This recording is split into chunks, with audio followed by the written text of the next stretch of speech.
인생의 여정 제3장 이혼의 심리.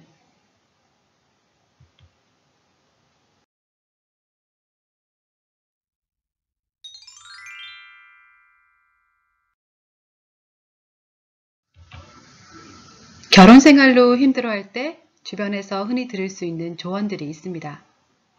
아마도 좀 참고 살라는 것이거나 다른 즐거운 일을 찾아보라는 말일 텐데요. 그러면 좀 더 참을 걸 그랬나 하고 후회하기도 하지만 무조건 참고만 산다면 당장의 이혼은 피할 수 있을지 몰라도 내 행복 또한 함께 사라지게 됩니다. 또 집 밖으로 재밌고 즐거운 일을 찾아다니게 되면 삶의 의미를 잃게 되어 이 역시 행복과는 점점 멀어지게 되는 것인데요. 사실 이 두 가지 방법 모두 결국 문제를 피하는 방법일 뿐입니다. 그럼 대체 어떻게 해야 할까요? 정답은 문제를 피하지 말고 해결하는 것입니다. 갈등과 어려움만 해결하면 잘 살 수 있는 부부인데 방법을 몰라서 스스로 결혼 생활을 끝내고 이혼을 선택하는 안타까운 경우가 너무나 많은데요. 해결할 수만 있다면 얼마든지 행복을 향해 나갈 수 있는데 힘들다고 행복을 통째로 버리는 것은 어리석은 일이죠. 그럼 지금부터 부부 갈등을 해결하는 실천적인 방법 함께 알아볼까요?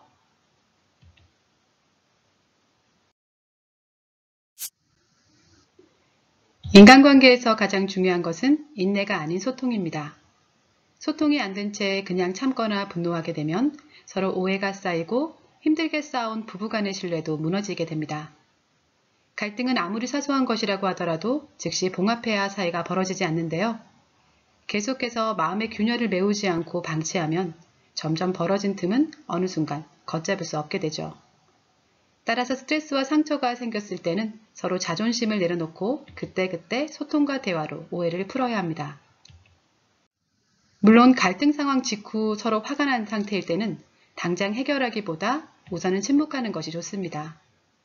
스트레스와 상처가 올라온다고 자신의 기분과 감정을 그대로 배설해버리면 인간관계는 파괴되겠죠.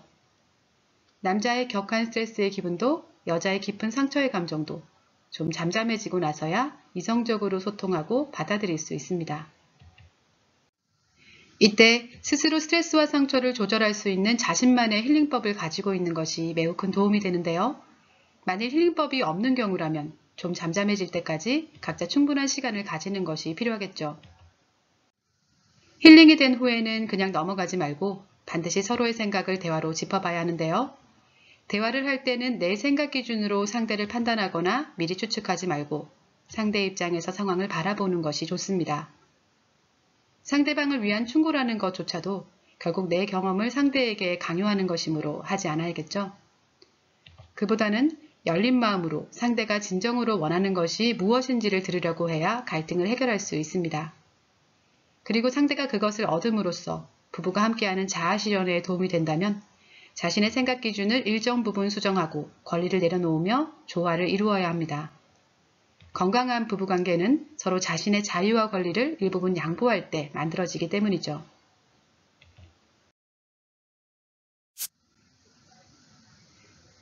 그런데 소통하려고 대화를 하더라도 문제가 단번에 해결되지 않는 경우가 훨씬 많습니다. 함께 자아실현을 해본 경험이 없는 남녀가 결혼하여 조화를 이루기까지 처음에는 시행착오를 겪을 수밖에 없겠죠. 하지만 아무리 많은 시행착오를 겪는다고 해도 서로의 생각 기준이 톱니바퀴처럼 맞물리지 못한다면 계속 겉돌다가 언젠가는 궤도에서 이탈하게 됩니다.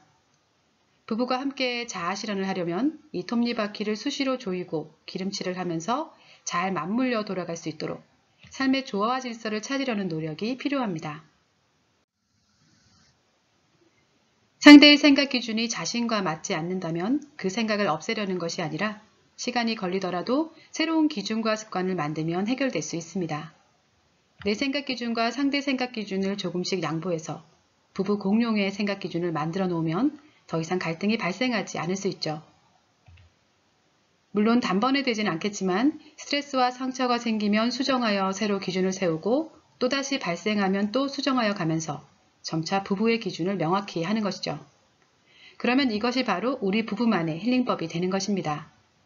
힐링법이 만들어진 부부는 이제 스트레스와 상처를 받아도 저절로 힐링이 되어 행복으로 전환됩니다.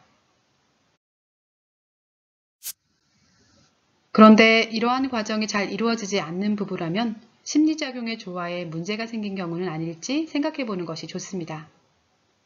자기중심적인 사고는 인간의 본성이지만 이것이 너무 강하면 모든 생각이 자신에게만 향하고 자기 권리만 주장하므로 자신에겐 긍정감정이 발생되지만 상대는 고통과 상처를 느끼게 되죠. 만일 부부가 서로 자기중심으로만 심리작용을 한다면 인간관계가 조화를 이루지 못하고 파괴될 수밖에 없겠죠.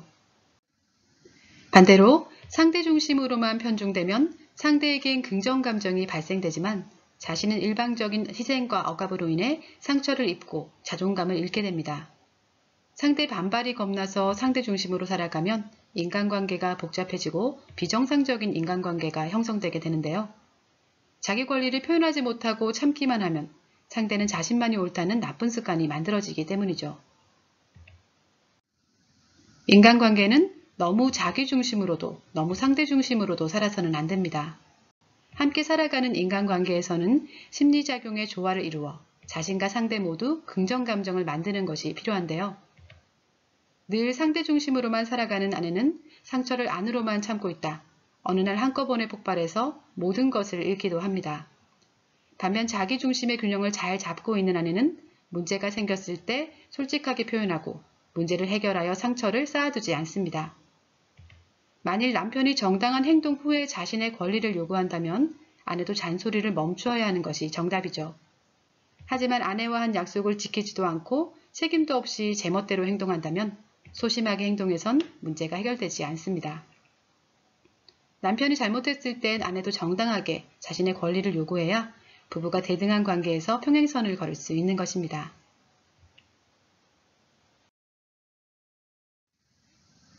네, 이번 시간에는 부부관계에 문제가 있을 때 참고 피하기만 하면 결코 문제가 해결될 수 없다는 점과 함께 문제 해결을 위한 구체적인 방법을 알아보았습니다. 다음 시간에는 여러 노력에도 불구하고 결국 이혼을 결정할 수밖에 없는 상황이라면 이혼 전엔 어떤 준비가 필요한 것인지 함께 알아보도록 하겠습니다.